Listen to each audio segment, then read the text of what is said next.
몽골에서 충격적인 뉴스가 전해졌습니다. 몽골은 중국의 영향력에서 벗어나 한국과 형제관계를 선언합니다. 이 발언을 두고 중국의 엄청난 지원을 받아놓고 배신하는 거 아니냐는 반응까지 나왔는데요. 중국은 온갖 장비에 전문 인력까지 대대적인 지원을 한 반면 한국은 고작 12명을 보낸 게 전부라고 하는데요. 막상 실상을 파헤쳐 보니 놀라운 사실이 숨어 있었습니다. 구독과 좋아요 부탁드리고 바로 시작하겠습니다. 그날 새벽 5시 23분 제 휴대폰이 요란하게 울렸습니다. 몽골 산림청 긴급 소집 명령이었어요. 15년간 산림연구관으로 일해온 저에게 이런 새벽 호출은 처음이었습니다. 평소라면 오전 9시에 출근하는데 이런 비상사태는 정말 오랜만이었어요. 서둘러 옷을 입고 울란바토르 시내를 가로질러 산림청 본부로 달려갔습니다. 새벽 공기는 차가웠지만 멀리서 이상한 냄새가 났어요. 타는 냄새였습니다. 불길한 예감이 들었어요. 택시기사도 오늘 공기가 이상하다며 중얼거렸습니다. 산림청 본부에 도착하자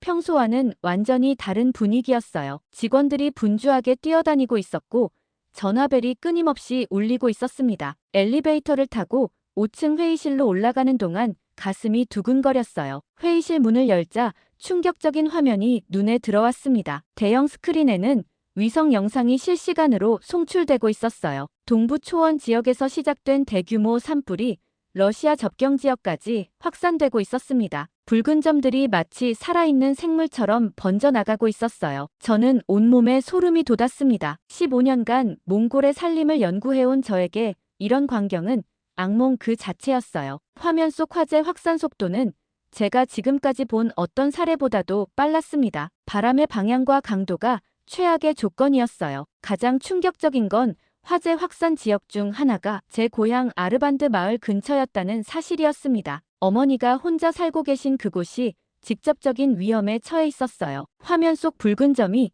제 고향을 향해 다가오는 모습을 보며 가슴이 철렁 내려앉았습니다. 부청장 바트채책이 긴급 상황을 브리핑하기 시작했어요. 화재 규모가 예상보다 훨씬 크고 기존 장비로는 진압이 어려울 것 같다는 내용이었습니다. 특히 바람이 초속 15m로 강해서 확산 속도를 예측하기 힘들다고 했어요. 이미 3만 헥타르가 불타버렸고 시간당 확산 면적이 계속 늘어나고 있었습니다. 회의실 안에 참석한 20여 명의 연구관들과 간부들 얼굴이 모두 굳어 있었어요. 우리가 보유한 소방 헬기는 겨우 6대뿐이었고 그나마도 노후화된 상태였습니다. 이런 대규모 화재에는 턱없이 부족한 장비였어요. 제가 손을 들고 말했습니다. 부청장님, 러시아나 중국의 지원을 요청해야 하지 않을까요?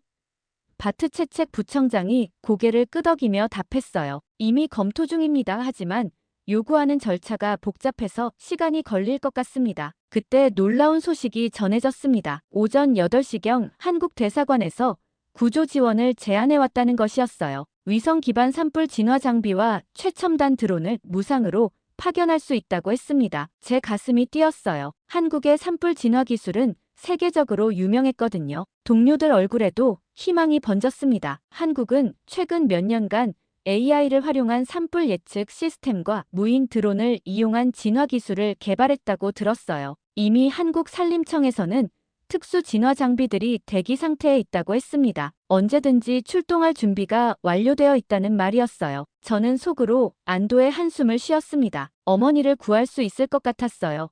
한국의 드론 기술이면 우리 마을 근처 화재도 충분히 진압할 수 있을 것 같았습니다. 하지만 추가 회의에서 청천벽력 같은 소식을 들었습니다. 외교부에서 한국의 제안을 정중히 거절했다는 것이었어요. 저는 귀를 의심했습니다. 산이 불타고 있는데 도움을 거절한다니요. 부청장이 조심스럽게 설명했어요. 정치적으로 민감한 상황이라는 것이었습니다. 중국 측에서 비공식적으로 한국의 개입을 달가워하지 않는다는 신호를 보냈다고 했어요. 경제협력 문제와 연결될 수 있다는 우려였습니다. 저는 지금 그게 문제냐며 큰 소리를 쳤습니다. 하지만 계급이 낮은 제가 뭐라 할 수 있는 말이 더 없었고 그저 주먹을 꽉 쥐었습니다. 몽골 경제가 중국에 많이 의존하고 있다는 건 알고 있었어요. 석탄 수출의 80%와 구리 수출의 90%가 중국으로 향하고 있었습니다. 하지만 산이 불타고 있는데 정치를 먼저 생각한다는 게 도저히 이해되지 않았습니다. 과학자로서 그리고 몽골 국민으로서 분노가 치밀어 올랐어요. 회의가 끝나고 저는 창밖을 바라봤습니다. 멀리 연기가 피어오르는 하늘이 보였어요. 회의가 끝나고 저는 사무실로 돌아왔지만 도저히 일에 집중할 수 없었습니다. 계속해서 어머니 생각만 났어요. 아르반드 마을은 제가 태어나고 자란 곳이었고 60대의 어머니가 혼자 살고 계신 곳이었습니다. 위성 영상에서 본 화재 확산 경로가 자꾸만 머릿속에 떠올랐어요. 컴퓨터 모니터를 바라보며 업무용 보고서를 작성하려 했지만 손이 떨려서 제대로 타이핑이 되지 않았습니다. 동료들은 각자 맡은 업무에 집중하고 있었지만 저만 혼자 불안에 떨고 있었어요. 창밖으로 보이는 하늘에는 여전히 연기가 피어오르고 있었습니다. 오후 3시가 되자 더 이상 참을 수 없었습니다. 떨리는 손으로 어머니께 전화를 걸었어요. 신호음이 길게 울렸지만 받지 않으셨습니다. 평소 어머니는 전화를 잘 받으시는 분이었는데 이상했어요. 혹시나 해서 다시 걸었지만 여전히 응답이 없었습니다. 불안감이 점점 커졌어요. 2번째, 3번째 전화에서도 마찬가지였습니다. 제 손바닥에는 식은땀이 흘렀어요. 혹시 무슨 일이 생긴 건 아닐까 하는 생각에 가슴이 두근거렸습니다. 사무실 안이 갑자기 답답하게 느껴졌어요. 4번째 전화에서야 겨우 연결되었습니다. 하지만 어머니 목소리가 평소와 달랐어요. 숨이 차고 기침을 자주 하셨습니다. 어머니는 마을의 연기가 너무 심해서 숨쉬기가 힘들다고 하셨어요. 목소리에서 고통이 느껴졌습니다. 더 충격적인 사실은 마을 사람들이 대부분 피난을 갔다는 것이었어요. 하지만 어머니는 소들 때문에 떠날 수 없다고 하셨습니다. 30년간 키워온 소 15마리가 어머니의 전 재산이었거든요. 제가 위험하면 소는 버리고 피난 가시라고 말씀드렸지만 어머니는 그 소들이 없으면 무엇으로 살겠느냐고 반문하셨어요. 그리고 누군가는 반드시 구하러 오지 않겠냐고 하더라고요. 어머니의 목소리에는 단호함이 담겨 있었습니다. 그 소들은 단순한 가축이 아니라 아버지가 돌아가신 후 20년간 혼자서 키워오신 삶의 전부였어요. 매일 새벽 5시에 일어나 소들을 돌보시고 겨울이면 소 우리에서 밤을 지새우시기도 했습니다. 아니나 다를까 시간이 지나 다시 전화했을 때 상황이 더 악화되어 있었습니다. 어머니 목소리가 더욱 거칠어져 있었고 배경에서는 바람 소리와 함께 무언가 타는 소리가 들렸어요. 어머니는 불이 마을 입구까지 왔다고 하셨습니다. 소들이 너무 무서워해서 우리에서 나오질 않는다고 했어요. 저는 즉시 고향으로 가겠다고 말씀드렸지만 어머니가 만류하셨습니다. 제가 와봤자 소용없고 오히려 위험하기만 할 거라고 하셨어요. 하지만 제가 어떻게 가만히 있을 수 있겠어요. 당장 차를 몰고 가려고 했는데 동료에게 물어보니 도로가 이미 통제되었다는 소식을 들었습니다. 시간이 흐를수록 제 불안감은 극에 달했습니다. 일하는 척하며 계속 휴대폰만 바라보고 있었어요. 동료들이 이상하게 쳐다봤지만 신경 쓸 여유가 없었습니다. 어머니가 혼자서 그 위험한 상황을 견디고 계신다는 생각에 가슴이 미어졌어요. 오후 7시 불길한 전화가 걸려왔습니다. 이웃집 아주머니 바트 사이칸이었습니다. 그분은 제게 어머니가 소들을 피신시키려다가 사고를 당하셨다고 말했어요. 바트 사이칸 아주머니의 설명에 따르면 불길이 갑자기 세게 불어서 소 우리 근처에 불똥이 떨어졌다고 했습니다. 어머니가 소들을 끌고 나오시다가 넘어지면서 화상을 입으셨다는 것이었어요. 제 머릿속이 하얘졌습니다. 아주머니는 어머니가 왼쪽 팔과 등 전체에 2도 화상을 입으셨다고 했어요. 지금 당장 병원에 가야 하는데 구급차가 오지 않는다고 했습니다. 가장 가까운 도시 병원까지는 8시간 거리였어요. 그나마도 산길이라 화재로 인해 도로 상황이 어떨지 알 수 없었습니다. 더 절망적인 소식은 구급차가 이미 다른 화재 피해자들을 후송하느라 포화 상태라는 것이었어요. 어머니는 고통 속에서도 괜찮다고 하셨지만 바트 사이칸 아주머니 말로는 목소리에서 고통이 역력했다고 했습니다. 저는 눈앞이 캄캄해졌습니다. 어머니가 평생 키워온 소들을 구하려다가 다치신 거였어요. 아주머니는 어머니의 왼쪽 팔 화상이 심하다고 했습니다. 그리고 등 쪽도 옷이 다 타서 피부에 붙어버렸다고 했어요. 물을 부어서 식히긴 했는데 반드시 병원에 가야 한다고 했습니다. 제 가슴이 찢어질 것 같았습니다. 저는 울분을 토하며 중얼거렸어요. 엄마를 지키지 못했다고 우리가 도대체 뭘 지킨 거냐고 말이에요. 한국의 도움을 거절한 우리 정부가 원망스러웠고 아무것도 할 수 없는 제 자신이 한심했습니다. 만약 한국의 드론과 진화 장비가 왔다면 이런 일은 일어나지 않았을 텐데요. 다행히 늦은 시각 아는 분의 도움을 받아 그분의 차량으로 어머니를 병원에 모시고 갈 수 있게 되었다는 연락을 받았습니다. 하지만 그 먼 길을 화상 환자가 견딜 수 있을지 걱정이었어요. 제가 직접 갈 수 없는 상황이 너무나 절망적이었습니다. 그날 밤 저는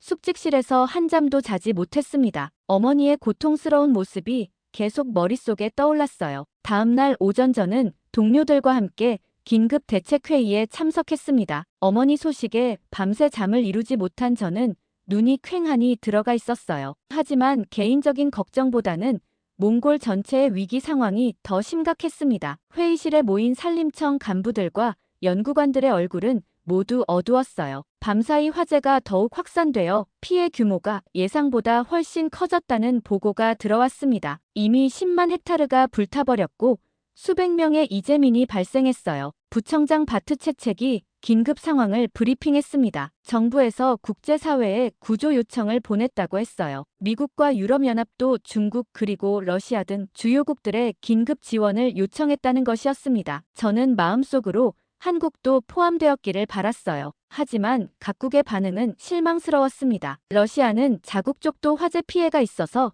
여유가 없다고 했어요. 시베리아 지역에서도 대규모 산불이 발생해 자체 대응에 급급한 상황이라고 했습니다. 도움을 줄 여력이 없다는 뜻이었어요. 유럽연합의 반응도 마찬가지였습니다. 장비 수출은 가능하지만 직접적인 파견은 제한된다고 했어요. 절차상 시간이 오래 걸리고 지역적 특성상 개입에 부담을 느낀다는 것이 이유였습니다. 결국 중국 때문에 안 된다는 거였죠. 미국은 더욱 실망스러웠습니다. 지역 외교적 부담을 우려한다며 소극적인 반응을 보였어요. 중국과의 관계를 고려해야 한다는 것이 주된 이유였습니다. 몽골의 위기보다는 자국의 이익을 먼저 계산하고 있었어요. 그때 제가 참지 못하고 손을 들었습니다. 부청장님, 그럼 한국은 어떻게 됐나요? 어제 지원 제안을 해왔잖아요. 저는 목소리를 높였어요. 어머니가 다친 상황에서 더 이상 참을 수 없었습니다. 회의실이 조용해졌어요. 동료들이 저를 바라봤지만 신경 쓰지 않았습니다. 바트채책 부청장이 난처한 표정을 지으며 대답했어요. 외교부에서 한국의 제안을 거절했다고 다시 한번 확인해 주었습니다. 저는 더욱 화가 났어요. 도대체 왜 거절한 건가요? 한국은 조건도 없이 도와주겠다고 했잖아요. 제 목소리가 회의실 전체에 울렸습니다. 동료 연구관 간바야르도 고개를 끄덕이며 저를 지지해 주었어요. 그때 외교 담당 간부 소롱톨가가 불쾌한 표정으로 말했습니다. 노르발트 연구관, 외교는 그렇게 단순한 게 아닙니다. 우리가 중국과의 관계를 생각해야 하지 않겠어요? 그의 어조에는 저를 무시하는 뉘앙스가 담겨 있었어요. 그는 계속해서 중국을 옹호했습니다. 중국이 몽골 경제에 얼마나 중요한지 우리가 중국 없이는 살 수 없다는 이야기를 늘어놓았어요. 중국은 우리의 가장 중요한 파트너입니다. 한국 같은 작은 나라의 도움보다는 중국과의 협력이 훨씬 중요해요. 저는 기가 막혔습니다. 지금 산이 불타고 있는데 정치 이야기를 하고 계신 건가요? 사람이 죽어가고 있어요. 제 목소리가 떨렸습니다. 어머니의 화상 입은 모습이 계속 떠올랐거든요. 간바야르 연구관도 저를 지지했어요. 노르발트 말이 맞습니다. 지금은 인명 구조가 우선이죠. 한국의 기술이면 충분히 도움이 될 텐데요. 몇몇 동료들도 고개를 끄덕였습니다. 하지만 소롱톨가는 콧방귀를 뀌었어요. 한국이 뭘 할 수 있겠어요? 중국에 비하면 보잘것없는 나라잖아요. 한국에 들어온 몇 대가 이 거대한 화재를 어떻게 막겠어요? 그는 한국을 완전히 무시하는 태도를 보였습니다. 저는 더 이상 참을 수 없었어요. 소롱톨가 간부님, 한국의 기술을 무시하시는 건가요? 한국은 세계 최고 수준의 IT 기술과 드론 기술을 보유하고 있어요. 실제로 산불 진화에서도 뛰어난 성과를 보이고 있다고요. 소롱톨가가 비웃으며 대답했어요. 그런 게 중요한 게 아닙니다. 중국은 우리에게 수십억 달러를 투자하고 있어요. 구리 광산과 석탄 수출 그리고 모든 게 중국과 연결되어 있습니다. 한국이 우리에게 뭘 해줬나요? 그의 말투는 완전히 중국 편을 드는 것이었어요. 제가 반박했습니다. 하지만 지금은 경제 이야기가 아니라 생명을 구하는 문제잖아요. 중국이 정말 우리를 도와줄 것 같나요? 저는 어머니가 다친 상황을 생각하며 목소리를 높였어요. 바로 그때 놀라운 소식이 들어왔습니다. 중국에서만 유일하게 도와주겠다고 응답했다는 것이었어요. 소롱톨가의 얼굴에 승리의 미소가 번졌습니다. 보시죠. 중국이 우리를 도와준다고 하잖아요. 역시 진정한 친구는 중국입니다. 하지만 저는 의심스러웠어요. 중국이 조건 없이 도와줄 리가 없었거든요. 분명히 뭔가 대가를 요구할 것 같았습니다. 다른 동료들도 비슷한 생각인 것 같았어요. 바트 채책 부청장이 회의를 정리했습니다. 일단 중국의 지원을 받아들이기로 하고 다른 방안들도 계속 모색해보자고 했어요. 하지만 저는 마음이 무거웠습니다. 다음 날 오전 중국의 지원 부대가 도착했다는 소식이 들려왔습니다. 저는 동료들과 함께 공항 근처 임시 기지로 향했어요. 소롱톨과 간부가 의기양양한 표정으로 앞장서서 걸어갔습니다. 보십시오. 중국이 얼마나 빨리 움직이는지 말이에요. 공항 활주로에는 중국 공군 수송기 3대가 착륙해 있었어요. 그리고 그 옆에는 30대의 소방차가 줄지어 서 있었습니다. 겉보기에는 상당히 인상적이었어요. 빨간색 소방차들이 반짝이는 모습이 희망적으로 보였습니다. 중국 지원단 책임자인 왕웨이 대령이 몽골 관계자들을 맞이했어요. 그는 유창한 몽골어로 인사를 건넸습니다. 몽골 형제들을 돕기 위해 중국이 최선을 다하겠습니다. 소롱톨과 간부는 감격한 표정으로 악수를 나누었어요. 하지만 저는 뭔가 이상함을 느꼈습니다. 소방차들을 자세히 보니 상태가 그리 좋지 않아 보였어요. 페인트가 벗겨진 곳도 있었고 일부 차량에서는 연기가 나고 있었습니다. 동료 간바야르도 비슷한 생각인지 고개를 갸우뚱했어요. 오후에 실제 화재 현장으로 이동했을 때 문제가 드러나기 시작했습니다. 30대의 소방차 중 절반이 엔진 고장으로 제대로 작동하지 않았어요. 시동이 걸리지 않거나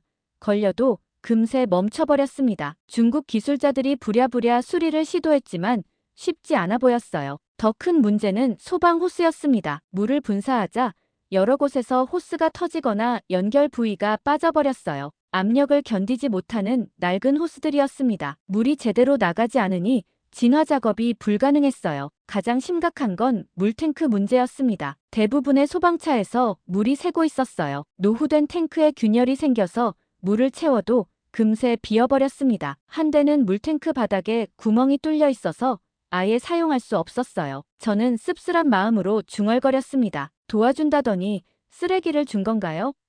간바야르가 제 어깨를 두드리며 안타까운 표정을 지었어요. 우리의 기대는 완전히 빗나간 셈이었습니다. 중국 기술자 장민이 변명조로 설명했어요. 이 장비들은 중국에서도 퇴역 예정이었던 것들이라고 했습니다. 급하게 준비하다 보니 상태 점검을 제대로 하지 못했다는 것이었죠. 하지만 그래도 쓸 수 있을 거라고 장담했어요. 실제 진화 작업에 투입된 소방차는 겨우 8대뿐이었습니다. 나머지는 모두 고장이거나 사용 불가능한 상태였어요. 8대로는 이 거대한 화재를 감당할 수 없었습니다. 오히려 우리가 기존에 보유하고 있던 6대의 헬기가 더 효과적이었어요. 더욱 화가 난 건 중국 측의 태도였습니다. 왕웨이 대령은 몽골 측이 장비를 제대로 다루지 못한다며 우리를 탓했어요. 이 정도 장비도 못 쓰면서 어떻게 화재를 진압하겠어요? 그의 말투에는 우리를 무시하는 뉘앙스가 담겨 있었습니다. 소롱톨과 간부는 여전히 중국을 감싸고 돌았어요. 급하게 준비해 주신 거니까 이해해야죠. 그래도 도움을 주려는 마음이 중요한 거 아닙니까? 하지만 현장에 있던 소방관들의 표정은 실망으로 가득했어요. 그런데 오후 3시쯤 더 큰 문제가 발생했습니다. 작동하던 소방차 중 한 대에서 갑자기 연기가 피어오르기 시작했어요. 엔진 과열로 인한 화재였습니다. 불을 끌어온 소방차가 오히려 불이 나는 아이러니한 상황이었어요. 중국 기술자들은 당황해서 우왕좌왕했습니다. 급하게 다른 소방차로 불을 껐지만 그 차량은 완전히 폐차가 되어버렸어요. 이제 사용 가능한 소방차는 7대로 줄어들었습니다. 저는 분노가 치밀어 올랐어요. 어머니가 화상을 입어 고생하고 있는데 우리가 받은 지원이라는 게 고작 이런 고물들이었습니다. 중국이 정말 우리를 도우려는 마음이 있었다면 이런 장비를 보냈을까요? 간바야르가 제게 속삭였어요. 노르발트, 이건 도움이 아니라 모욕이야. 중국이 우리를 우습게 보고 있는 것 같아. 저도 같은 생각이었습니다. 이런 식으로 도움을 준다면 차라리 안 받는 게 나을 것 같았어요. 하지만 소롱톨과 간부는 여전히 중국을 옹호했습니다. 뭐라고 해도 도움을 준 건 중국뿐이에요. 다른 나라들은 아무것도 안 해주잖아요. 그의 고집은 정말 이해할 수 없었어요. 그날 오후 5시 왕웨이 대령이 기자회견을 열었습니다. 중국이 몽골을 위해 최선을 다하고 있다고 강조했어요. 하지만 현실은 정반대였습니다. 30대의 소방차 중 제대로 작동하는 건 7대뿐이었고 그나마도 언제 고장날지 모르는 상태였어요. 그날 저녁 저는 어머니께 전화를 드렸습니다. 병원에 도착하셨다는 소식을 들었지만 화상 치료에 필요한 장비가 부족하다고 했어요. 중국의 지원이 이런 식이니 의료 지원도 기대하기 어려울 것 같았습니다. 저는 하늘을 올려다보며 한숨을 쉬었어요. 그런데 다음 날 더욱 충격적인 소식을 들었습니다. 중국 지원단이 갑자기 철수 준비를 하고 있다는 것이었어요. 저는 급히 현장으로 달려갔습니다. 어제까지만 해도 최선을 다하겠다던 중국 기술자들이 짐을 싸고 있었어요. 현장에 도착하자 믿을 수 없는 광경이 펼쳐져 있었습니다. 중국 기술자들이 부랴부랴 개인 짐을 트럭에 싣고 있었어요. 왕웨이 대령은 무전기로 누군가와 급하게 통화하고 있었습니다. 베이징 본부와 연락하는 것 같았어요. 저는 왕웨이 대령을 찾아가 이유를 물었습니다. 그는 난처한 표정을 지으며 지형이 생각보다 위험하다고 설명했어요. 산악 지형이 복잡하고 바람이 너무 강해서 중국 기술자들의 안전을 보장할 수 없다는 것이었습니다. 대령님, 어제까지만 해도 괜찮다고 하셨잖아요. 갑자기 위험하다는 게 무슨 말씀인가요? 제 목소리에는 분노가 섞여 있었습니다. 겨우 이틀 만에 포기한다는 게 말이 되나요? 왕웨이 대령은 변명을 늘어놓았어요. 베이징 본부에서 안전상의 이유로 긴급 철수 명령이 내려왔다고 했습니다. 중국 정부가 자국민의 안전을 최우선으로 고려한다는 것이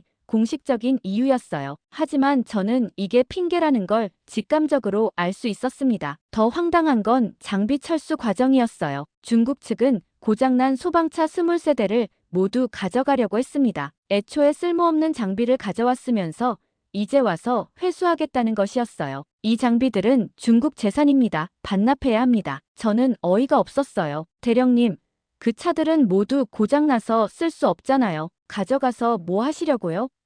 하지만 왕웨이 대령은 규정이라며 고집을 부렸습니다. 결국 작동 가능한 7대만 남기고 나머지는 모두 가져갔어요. 철수 과정에서 더욱 가관인 일이 벌어졌습니다. 장민 기술자가 몽골 측의 비협조적인 태도를 공개적으로 비판했어요. 우리가 중국의 선진 기술을 제대로 이해하지 못하고 있다며 책임을 전가했습니다. 몽골 기술 수준이 우리 장비를 감당하기에는 부족했습니다. 간바야르가 분개했습니다. 우리가 15년간 소방 장비를 다뤄온 전문가들인데 기술 수준이 부족하다고요? 하지만 중국 기술자들은 이미 마음을 굳힌 듯 들은 척도 하지 않았어요. 오전 10시 중국 지원단은 공식적으로 철수를 발표했습니다. 몽골 정부의 공식 문서를 전달하며 안전상의 이유와 기술적 한계를 철수 사유로 명시했어요. 고작 이틀 만에 손을 털고 떠나는 것이었습니다. 중국 기술자들이 떠나자 현장은 더욱 혼란스러워졌어요. 남겨진 7대의 소방차도 제대로 된 매뉴얼이나 부품 없이는 유지 보수가 어려운 상태였습니다. 중국 측에서 기술 지원도 전혀 해주지 않겠다고 못 박았거든요. 가장 기가 막힌 건 그 다음이었습니다. 오후 2시 중국 외교부에서 공식 성명을 발표했어요. 중국이 몽골의 산불 진압을 위해 최대한의 지원을 제공했지만 현지 여건의 한계로 인해 더 이상의 작업이 어렵다는 내용이었습니다. 성명서에는 더욱 황당한 내용이 담겨 있었어요. 몽골 측의 기술적 준비 부족과 안전관리 체계의 미비를 지적했습니다. 마치 화재 진압 실패의 책임이 우리에게 있다는 식으로 발표한 것이었어요. 소롱톨과 간부조차 이번에는 할 말이 없었어요. 어제까지만 해도 중국을 칭송하던 그가 입을 다물고 있었습니다. 현실이 너무나 명확하게 드러났거든요. 중국은 우리를 돕기 위해 온 게 아니라 정치적 쇼를 위해 온 것이었어요. 한편 화재 상황은 계속 악화되고 있었습니다. 중국 지원단이 있던 이틀 동안 오히려 화재 면적이 2배로 늘어났어요. 20만 헥타르가 불타버렸고 바람이 강해지면서 확산 속도도 더욱 빨라졌습니다. 기상청에서는 앞으로 3일간 강풍이 계속될 것이라고 예보했어요. 초속 20m의 바람이 불면 화재가 더욱 걷잡을 수 없이 번질 것이었습니다. 이미 여러 마을이 위험지역으로 분류되어 주민들이 대피하고 있었어요. 제 고향 아르반드 마을도 상황이 심각해졌습니다. 불길이 마을에서 불과 5km 지점까지 접근했다는 소식을 들었어요. 마을 주민들 대부분이 이미 피난을 떠났지만 일부 목축업자들은 가축 때문에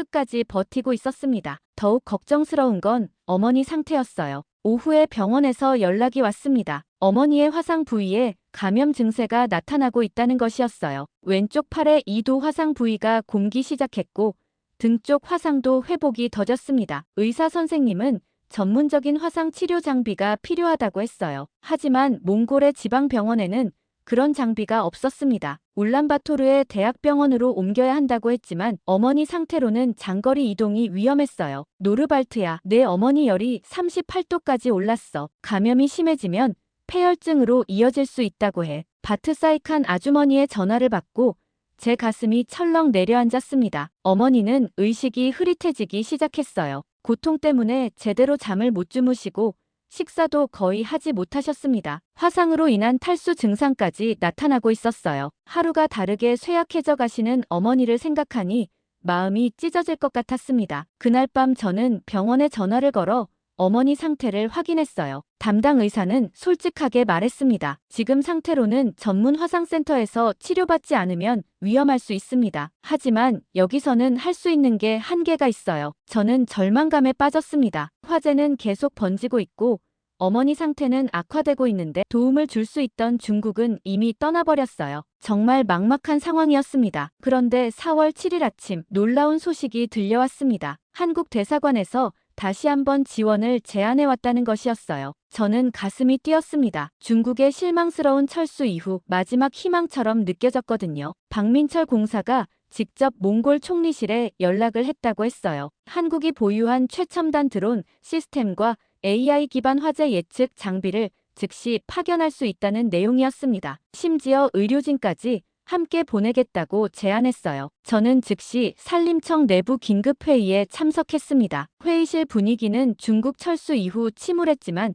한국의 제재한 소식에 조금이나마 희망이 보였어요. 동료들 얼굴에도 기대감이 스며들어 있었습니다. 바트채책 부청장이 상황을 브리핑했어요. 한국 측에서 제안한 장비는 정말 인상적이었습니다. 100대의 화재 진압 드론, 위성 연동 실시간 모니터링 시스템, 그리고 AI가 화재 확산 경로를 예측하는 최첨단 시스템까지 포함되어 있었어요. 더 놀라운 건 조건이었습니다. 비용은 전혀 받지 않겠다고 했어요. 심지어 한국 측에서 모든 운송비와 기술자 파견 비용까지 부담하겠다고 했습니다. 중국과는 정반대의 제안이었어요. 제가 손을 들고 말했습니다. 부청장님, 이번에는 꼭 받아들여야 합니다. 한국의 기술이면 충분히 화재를 진압할 수 있을 것 같아요. 제 목소리에는 간절함이 담겨 있었습니다. 어머니의 악화되는 상태를 생각하면 더 이상 지체할 시간이 없었어요. 간바야르도 저를 지지했습니다. 노르발트 말이 맞아요. 한국의 드론 기술은 세계 최고 수준이잖아요. 중국처럼 고물을 가져오지는 않을 거예요. 다른 동료들도 고개를 끄덕였습니다. 하지만 오후에 총리실에서 열린 확대 회의는 예상과 달랐어요. 외교부 간부들이 여전히 반대 입장을 고수하고 있었습니다. 특히 소롱톨가가 가장 강력하게 반대했어요. 총리님, 아직도 중국과의 관계를 고려해야 합니다. 소롱톨가의 목소리에는 확신이 담겨 있었어요. 중국이 철수한 상황에서 한국을 받아들이면 이는 중국에 대한 명백한 도전으로 받아들여질 수 있습니다. 저는 믿을 수 없었어요. 중국이 고물 장비 몇 대 가져다주고 이틀 만에 도망갔는데 아직도 그들 눈치를 봐야 한다는 건가요? 위기관리본부장 오윤바야르가 제 생각을 대변해 주었습니다. 소롱톨가 차관님, 중국은 이미 우리를 포기했습니다. 더 이상 그들을 고려할 이유가 있을까요?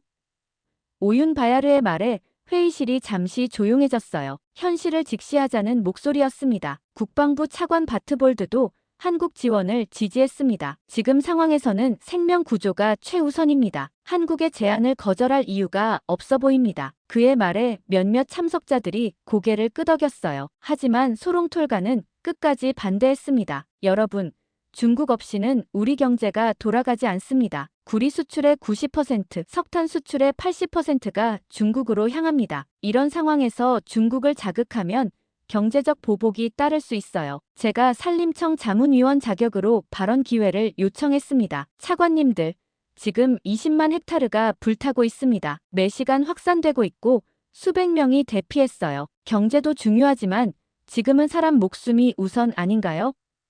제 목소리가 떨렸어요. 어머니의 악화되는 상태가 계속 머릿속에 떠올랐습니다. 제 어머니도 화상으로 고생하고 계시는데 정치적 계산 때문에 도움을 거절한다는 게 말이 됩니까? 총리 바트바야르가 무겁게 입을 열었습니다. 모든 의견을 종합해보겠습니다. 하지만 이번 결정은 신중해야 합니다. 그는 참석자들을 둘러보며 표결을 제안했어요. 표결 결과는 놀라웠습니다. 한국 지원 수용이 압도적이었고 반대가 1표였어요. 소롱톨가만이 끝까지 반대표를 던졌습니다. 총리가 최종 결정을 내렸어요. 한국의 지원을 공식적으로 요청하겠습니다. 저는 안도의 한숨을 쉬었습니다. 드디어 제대로 된 도움을 받을 수 있게 되었어요. 한국의 드론 기술이면 화재 진압은 물론 어머니 같은 환자들을 위한 의료 지원도 받을 수 있을 것 같았습니다. 그날 오후 몽골 정부에서 한국 대사관에 공식 지원 요청서를 전달했습니다. 박민철 공사는 즉시 서울의 상황을 보고했고 한국 정부의 승인을 받았어요. 18시간 내에 첫 번째 지원 장비가 도착할 예정이라고 했습니다. 하지만 소롱톨가는 여전히 불만스러운 표정이었어요. 회의가 끝나고 그가 제게 다가와서 말했습니다. 노르발트 연구관, 이 결정이 어떤 결과를 가져올지 나중에 후회하지 마십시오. 저는 단호하게 대답했어요. 차관님, 지금 사람들이 죽어가고 있는데 정치적 계산이 중요한가요? 제 어머니만이라도 살릴 수 있다면 후회하지 않겠습니다. 그날 저녁 저는 어머니께 전화를 드렸어요. 상태가 더욱 악화되어 의식이 흐릿하셨지만 한국에서 도움이 온다는 소식을 전해드렸습니다. 엄마, 한국에서 의료진도 함께 온대요. 곧 나아지실 거예요. 이번에는 정말 희망을 가져도 될 것 같았어요. 다음 날 새벽 6시 제 휴대폰이 울렸습니다. 산림청에서 온 긴급 연락이었어요. 한국 지원단이 예정보다 2시간 빨리 도착한다는 소식이었습니다. 저는 잠에서 깨자마자 공항으로 달려갔어요. 울란바토르 공항 활주로에는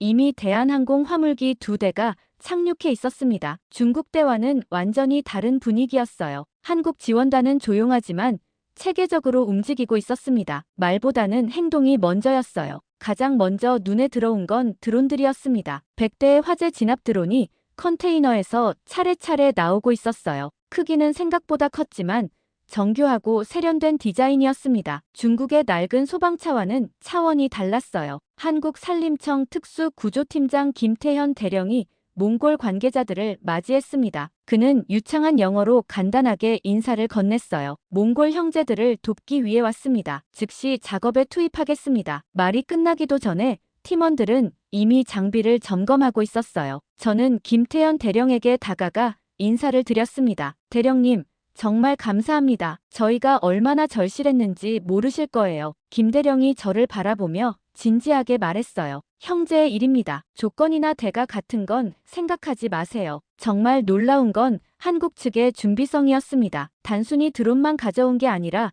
완전한 시스템을 갖춰왔어요. AI 예측 지도를 실시간으로 분석하는 이동식 컨트롤 센터, 위성과 연동되는 화재 분석 시스템까지 모든 게 준비되어 있었습니다. 한국 기술진 12명은 모두 산불 진압 전문가들이었어요. 각자 최소 10년 이상의 경력을 가진 베테랑들이었습니다. 그들은 몽골어는 못했지만 영어와 몸짓으로 우리 직원들과 소통하며 빠르게 협력 체계를 구축했어요. 가장 인상적이었던 건 비용 문제였습니다. 저희가 혹시나 해서 물어봤는데 한국 측에서는 이건 형제의 일입니다라는 한마디로 모든 걸 정리했어요. 운송비, 장비비, 인건비 모든 것이 무료였습니다. 정말 조건이 없었어요. 드디어 오전 10시 첫 번째 드론 편대가 출격했습니다. 20대의 드론이 동시에 이륙하는 모습은 정말 장관이었어요. 조용하지만 강력한 모터 소리와 함께 드론들이 화재 지역을 향해 날아갔습니다. 마치 하늘에서 내려온 구원병 같았어요. 한국 측 컨트롤 센터에서는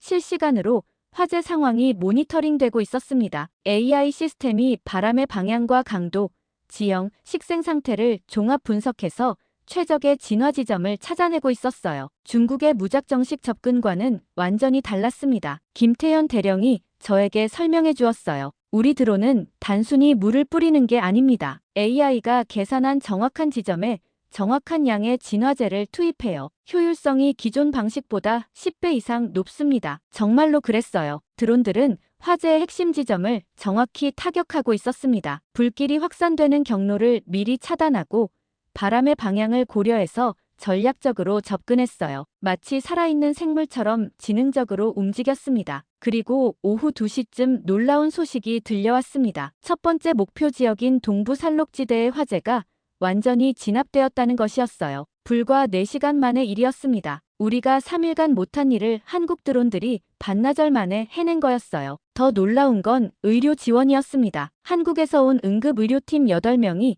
화상 전문 치료 장비를 가져왔어요. 이동식 화상 치료실까지 설치해서 현장에서 바로 치료가 가능했습니다. 제 어머니 같은 환자들에게는 정말 단비 같은 소식이었어요. 한국의료진의 팀장 박소영 의사가 저에게 말했습니다. 연구관님, 어머니도 피해를 입으셨다고 들었어요. 상태가 어떠신지요? 저희가 바로 치료해드릴 수 있습니다. 그 말을 듣고 제 가슴이 뭉클해졌어요. 정말 형제처럼 챙겨주는 마음이 느껴졌습니다. 그리고 두 번째 드론 편대가 출격했습니다. 이번에는 제 고향 아르반드 마을 방향이었어요. 드론들이 마을을 향해 날아가는 모습을 보며 저는 가슴이 뛰었습니다. 드디어 고향을 구할 수 있게 되었어요. 실시간 영상을 통해 드론들의 작업을 지켜봤습니다. 마을 입구 5km 지점까지 접근한 불길을 차근차근 진압해 나가고 있었어요. 정확하고 체계적인 작업이었습니다. 중국처럼 요란하지 않았지만 확실했어요. 곧이어 아르반드 마을 주변 화재가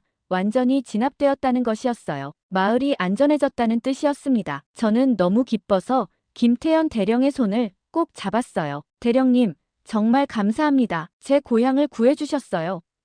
김대령이 미소를 지으며 답했습니다. 아직 끝나지 않았습니다. 모든 화재를 다 진압할 때까지 계속하겠습니다. 그리고 내일쯤 어머니가 계신 대피소에 의료진들이 도착할 겁니다. 저는 눈물이 차올랐습니다. 그날 밤 저는 어머니께 전화를 드렸어요. 한국 의료진이 내일 어머니를 치료하러 온다는 소식을 전해드렸습니다. 어머니와 통화를 하면서도 제 눈에 눈물이 고였습니다. 18시간 만에 온 한국의 도움이 정말 기적 같았어요. 한국 드론들이 도착한 다음 날, 저는 일찍 일어나 작업 현장을 지켜봤습니다. 밤새도록 24시간 교대로 화재 진압 작업이 계속되고 있었어요. 중국 지원단과는 정반대였습니다. 한국 기술진들은 단 한순간도 쉬지 않고 있었거든요. 컨트롤 센터에서 실시간 상황을 모니터링하고 있던 김태현 대령이 저를 불렀습니다. 노르발트 연구관님, 오늘 작전을 보시죠. 대형 스크린에는 몽골 동부 지역 전체가 펼쳐져 있었어요. 붉은 점들로 표시된 화재 지역이 눈에 띄게 줄어들어 있었습니다. 어제 하루 만에 화재 면적이 30% 감소했습니다. 김대령의 설명에 저는 놀라 입을 다물지 못했어요. 지난 일주일간 계속 확산만 되던 화재가 드디어 줄어들기 시작한 거였습니다. 한국 드론들의 위력이 정말 상상을 초월했어요. AI 시스템이 분석한 결과도 경이로웠습니다. 화재의 확산 패턴을 완벽하게 예측해서 미리 차단 지점을 설정하고 있었어요. 불길이 번지기 전에 미리 진화제를 뿌려서 확산을 원천적으로 막는 방식이었습니다. 마치 미래를 내다보는 것 같았어요. K 드론들이 전방위 작전을 시작했을 때의 광경은 정말 장관이었습니다. 100대의 드론이 동시에 출격해서 4개 지역을 동시 공략하는 모습이 마치 SF 영화 같았어요. 각 드론은 GPS와 AI로 정확한 위치를 파악하며 체계적으로 움직였습니다. 얼마 안 있어 4개 마을 앞에서 불길이 거의 완전히 저지되었다는 소식을 들었어요. 곧 있으면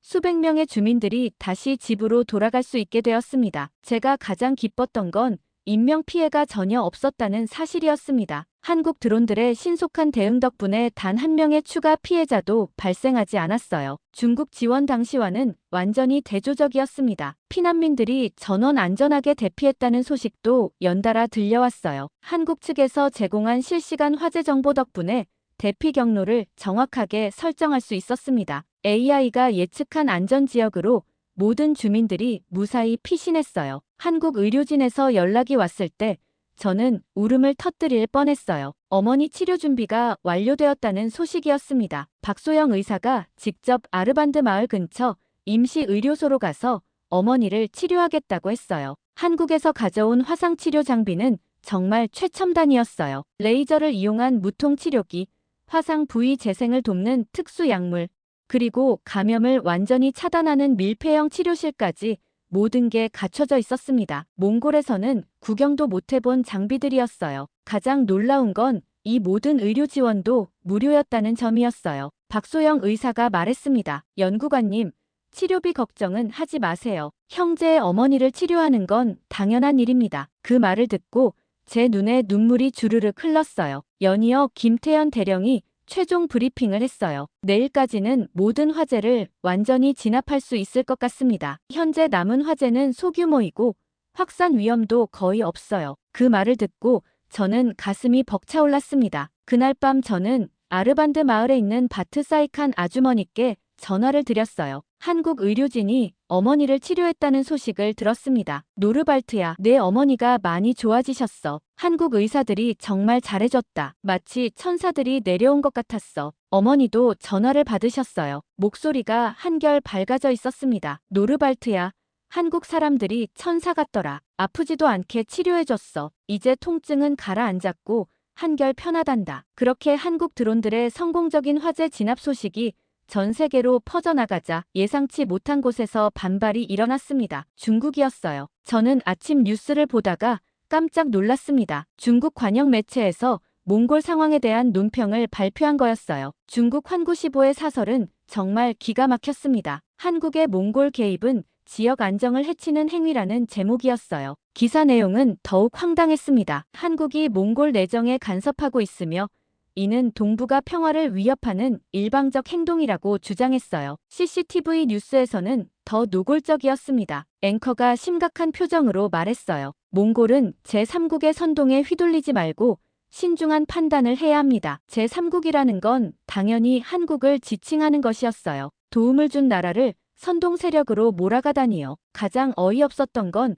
중국 외교부 대변인의 발언이었습니다. 정례 브리핑에서 기자가 몽골 화재 진압에 대해 묻자 대변인은 이렇게 답했어요. 중국은 몽골의 자주적 해결을 지지하며 외부 세력의 과도한 개입을 우려한다고 표명합니다. 저는 정말 화가 났어요. 자신들은 고장난 소방차나 가져다주고 이틀 만에 도망갔으면서 정작 제대로 도움을 준 한국을 비난하다니요. 간바야르도 같은 생각이었습니다. 노르발트.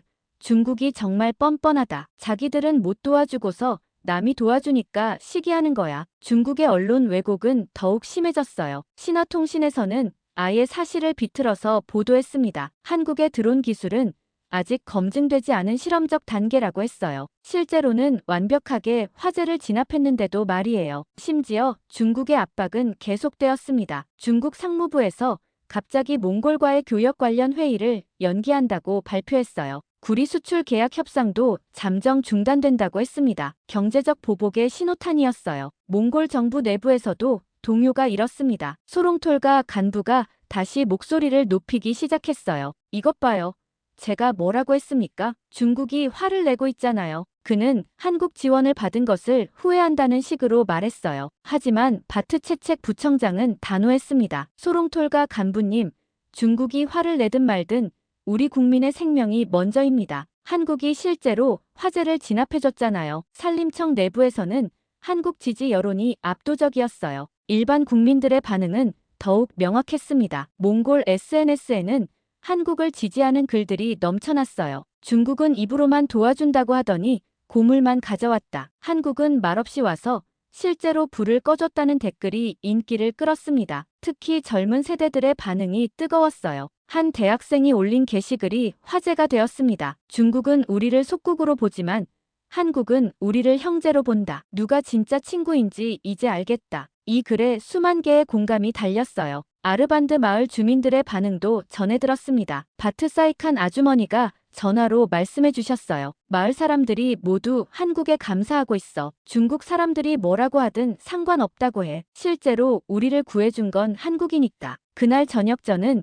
김태현 대령을 만났어요. 중국의 비판에 대해 어떻게 생각하느냐고 물었습니다. 김 대령이 담담하게 답했어요. 연구관님, 우리는 정치를 하러 온 게 아닙니다. 사람을 구하러 왔어요. 그게 전부입니다. 중국의 언론 왜곡과 경제적 압박에도 불구하고 몽골 국민들의 마음은 이미 한국 쪽으로 기울어져 있었습니다. 진짜 도움을 준 나라가 누구인지 모든 사람들이 알고 있었거든요. 그런데 다음날 순조롭게 진행되던 화재 진압 작업에서 비상사태가 벌어졌습니다. 사건은 동부산간 지역의 외딴 마을 체렌델에서 시작되었어요. 이곳은 인구 10명 정도의 작은 목축 마을이었는데 화재가 확산되면서 주민 대부분이 이미 대피한 상태였습니다. 하지만 한 집에만은 아직 사람이 남아있다는 소식이 전해졌어요. 9살 소년 아나가 할머니와 함께 살고 있었는데 대피 당일 할머니를 찾다 홀로 남겨진 것이었습니다. 할머니는 이미 연기로 질식해 구조된 상황이었고 그 때문에 마을 사람들은 모두 떠났다고 생각하고 있었는데 실제로는 아이 혼자 남겨져 있었던 거였습니다. 한국의 치밀함이 아니었다면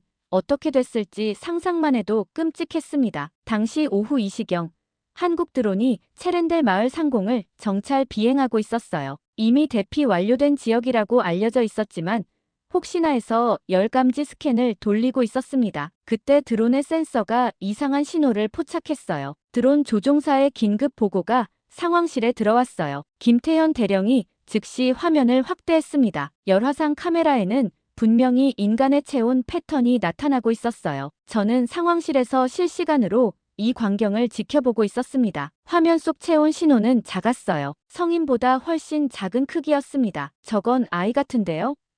제가 말하자 김대령의 얼굴이 굳어졌어요. AI 분석 결과가 나왔습니다. 체온과 움직임 패턴을 종합할 때 10살 정도의 아동으로 추정된다는 것이었어요. 그 순간 상황실이 긴장으로 가득 찼습니다. 불길에 둘러싸인 마을에 아이가 혼자 있다는 뜻이었거든요. 김태현 대령이 즉시 명령을 내렸습니다. 즉시 그 지역을 정밀 스캔하고 다른 드론들은 체렌델 마을로 집결하라. 상황실의 모든 스크린이 체렌델 마을로 집중되었어요. 긴박한 구조작전이 시작된 거였습니다. 드론이 낮게 내려가자 상황의 심각성이 드러났어요. 마을 전체가 불의 고리에 완전히 둘러싸여 있었습니다. 세 방향에서 화염이 마을을 향해 다가오고 있었고 유일한 탈출로도 이미 불길로 차단된 상태였어요. 더 큰 문제는 바람이었습니다. 초속 15m의 강풍이 불면서 화염이 급속도로 확산되고 있었어요. AI 예측에 따르면 30분 내에 마을 전체가 불바다가 될 상황이었습니다. 시간이 절대적으로 부족했어요. 드론이 더 가까이 접근하자 아이의 모습이 선명하게 보였습니다. 작은 여자아이가 집 마당에서 하늘을 올려다보고 있었어요. 드론을 발견한 것 같았습니다. 아이는 두 팔을 흔들며 도움을 요청하고 있었어요. 저 아이가 나나인 것 같습니다. 마을 이장에게서 확인 연락이 왔어요. 할머니와 함께 사는 9살 소녀였고 할머니가 깨어나자마자 아이를 찾지 못해서 걱정하고 있었다고 했습니다. 가장 큰 문제는 구조 방법이었습니다. 불길이 너무 심해서 지상 구조대가 접근할 수 없었어요. 헬기 투입도 어려웠습니다. 연기가 너무 심하고 바람이 강해서 헬기 착륙이 위험했거든요. 김태현 대령이 고민에 빠졌을 때 드론 기술자 이상민 중위가 제안을 했어요. 대령님, 특수 구조용 드론을 투입하면 어떨까요? 그 드론은 한 명의 어린이 정도를 태우고 비행할 수 있는 대형 구조 드론이었습니다. 하지만 문제가 있었어요. 구조 드론은 아직 실전에서 한 번도 사용된 적이 없는 시험 단계의 장비였습니다. 특히 이렇게 위험한 화재 현장에서는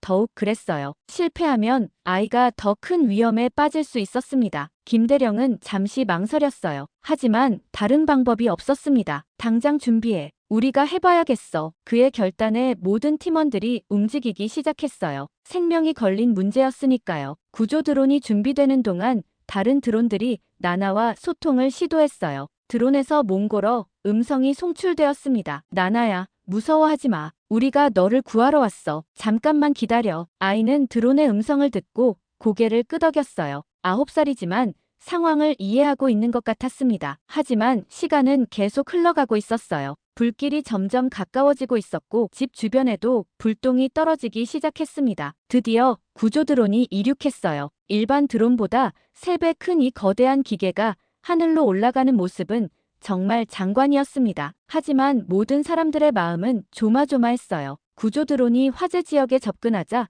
진짜 시험이 시작되었어요. 뜨거운 열기와 강한 바람이 드론을 흔들어댔습니다. 연기 때문에 시야도 거의 확보되지 않았어요. 조종사가 온 신경을 집중해서 드론을 조작하고 있었습니다. 열기가 너무 심합니다. 엔진 온도가 위험 수준입니다. 기술자의 긴급 보고가 들려왔어요. 하지만 포기할 수는 없었습니다. 김대령이 명령했어요. 계속 진행하라. 아이를 포기할 수는 없다. 마침내 구조 드론이 나나가 있는 집 마당에 도착했어요. 하지만 착륙하기가 쉽지 않았습니다. 바람 때문에 드론이 계속 흔들렸거든요. 조종사가 온 힘을 다해 드론을 안정시켰어요. 나나야, 이제 드론에 타야 해. 무서워하지 말고 천천히 와. 드론에서 나오는 음성을 들은 나나가 조심스럽게 다가왔어요. 하지만 아이는 무서워서 망설이고 있었습니다. 그때 집 뒤쪽에서 불길이 치솟았어요. 더 이상 지체할 시간이 없었습니다. 드론에서 더욱 다정한 음성이 나왔어요. 나나야, 언니가 너를 안전한 곳으로 데려다 줄게. 용기를 내서 타봐. 나나가 용기를 냈어요. 작은 손으로 드론의 구조용 좌석을 잡고 조심스럽게 올라탔습니다. 안전벨트를 매자 드론이 천천히 이륙했어요. 그 순간 상황실의 모든 사람들이 숨을 죽이고 지켜봤습니다. 이륙 직후가 가장 위험했어요. 바람과 열기가 심해서 드론이 심하게 흔들렸습니다. 나나가 무서워서 울기 시작했어요. 하지만 드론은 안정성을 유지하며 천천히 화재 지역을 벗어나기 시작했습니다. 안전지역에 도착한 나나가 구조대원에게 한 첫마디가 가슴을 울렸어요. 하늘에서 누가 나를 안아줬어요. 그 말을 듣고 상황실의 모든 사람들이 눈물을 글썽였습니다. 정말 하늘에서 온 기적 같은 구조였거든요. 구조된 나나는 건강한 상태였어요. 연기를 조금 마셨지만 다른 외상은 없었습니다. 한국 의료진이 즉시 검진을 해줬고 완전히 안전하다는 진단을 받았어요. 가장 감동적이었던 건 나나의 부모님이 도착했을 때였습니다. 출장 중이었던 아버지와 어머니가 급히 달려왔어요. 나나를 안고 우는 부모의 모습을 보니 저도 가슴이 뭉클해졌습니다. 나나의 아버지가 한국 구조팀에게 무릎을 꿇고 감사 인사를 드렸어요. 한국이 제 딸의 생명의 은인입니다. 평생 이 은혜를 잊지 않겠습니다. 그의 목소리는 감동으로 떨리고 있었어요. 어머니 오윤도 눈물을 흘리며 계속 고맙다고 인사했습니다. 김태현 대령이 담담하게 답했어요. 당연한 일을 했을 뿐입니다. 나나가 무사해서 다행이에요. 하지만 그의 눈에도 눈물이 고여 있었습니다. 부모의 마음이 얼마나 간절했을지 충분히 이해할 수 있었거든요. 나나는 구조된 다음 날 예쁜 그림을 그려서 한국 구조팀에게 선물했습니다. 하늘에서 내려온 드론과 자신이 함께 있는 그림이었어요. 그 그림을 본 모든 한국 팀원들이 울컥했다고 했습니다. 나나 구조작전이 성공리에 끝나고 시간이 생긴 저는 마침내 제 어머니를 직접 만날 수 있게 되었습니다. 아르반드 마을 근처 화재가 완전히 진압되면서 도로가 다시 개통되었거든요. 일주일 만에 고향으로 향하는 길이었어요. 하지만 어머니 상태에 대한 소식은 여전히 걱정스러웠습니다. 바트사이칸 아주머니로부터 들은 바로는 화상 치료는 받고 있지만 회복이 더딘 상태라고 했어요. 감염 증상도 완전히 사라지지 않았고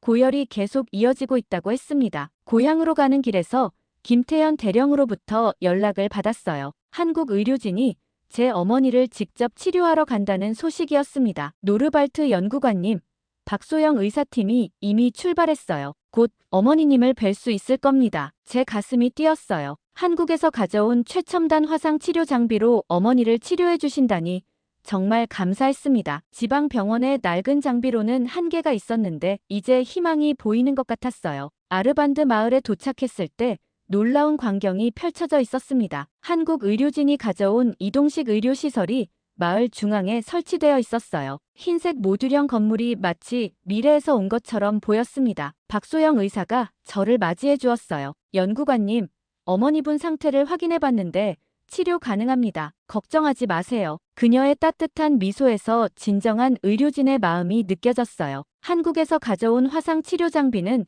정말 놀라웠습니다. 레이저를 이용한 무통 화상 치료기는 몽골에서는 구경도 못 해본 장비였어요. 화상 부위에 레이저를 쏘면 조직 재생이 촉진되면서 통증 없이 치료가 된다고 했습니다. 가장 인상적이었던 건 감염 방지 시스템이었어요. 밀폐형 치료실에서 완전 무균 상태로 치료가 이뤄지는 방식이었습니다. 어머니처럼 감염이 심한 환자에게는 최적의 치료 환경이었어요. 어머니를 뵈었을 때 제 마음이 아팠습니다. 일주일 전보다 훨씬 야위어 보이셨어요. 왼쪽 팔의 화상 부위는 여전히 빨갛게 부어 있었고 등 쪽 화상도 아물지 않고 있었습니다. 고열 때문에 의식도 흐릿한 상태였어요. 엄마, 제가 왔어요. 한국 의사 선생님들이 치료해 주실 거예요. 제가 손을 잡고 말씀드리자 어머니가 힘겹게 눈을 떴습니다. 박소영 의사가 어머니 상태를 자세히 진찰했습니다. 치료 과정은 정말 신기했습니다. 그러나 무엇보다 가장 놀라운 건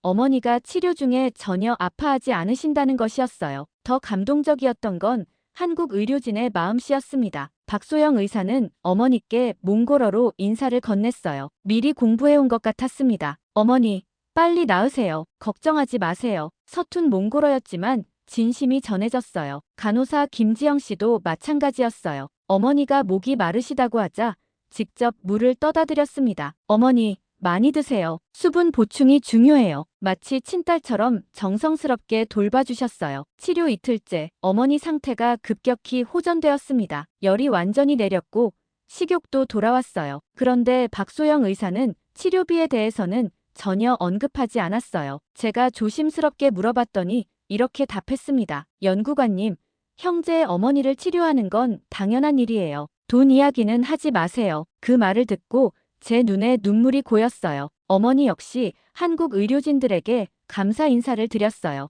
고마워요. 정말 고마워요. 한국이라는 나라가 얼마나 좋은 나라인지 이제 알겠어요. 몽골어를 못하는 의료진들이었지만 어머니의 마음은 충분히 전해진 것 같았어요. 저는 박소영 의사에게 깊이 감사 인사를 드렸습니다. 의사 선생님, 제 어머니 목숨을 구해주셔서 감사합니다. 평생 잊지 않겠어요. 박 의사가 미소를 지으며 답했어요. 노르발트님도 몽골을 위해 열심히 일하시잖아요. 서로 돕는 거죠. 한국 의료진이 떠나는 날 마을 사람들이 모두 나와서 배웅했어요. 어머니도 직접 나오셔서 손을 흔들어 주셨습니다. 한국 사람들 덕분에 내가 다시 살았구나. 어머니의 환한 미소를 보니 정말 기뻤어요. 그날 밤 어머니가 제게 말씀하셨어요. 노르발트야.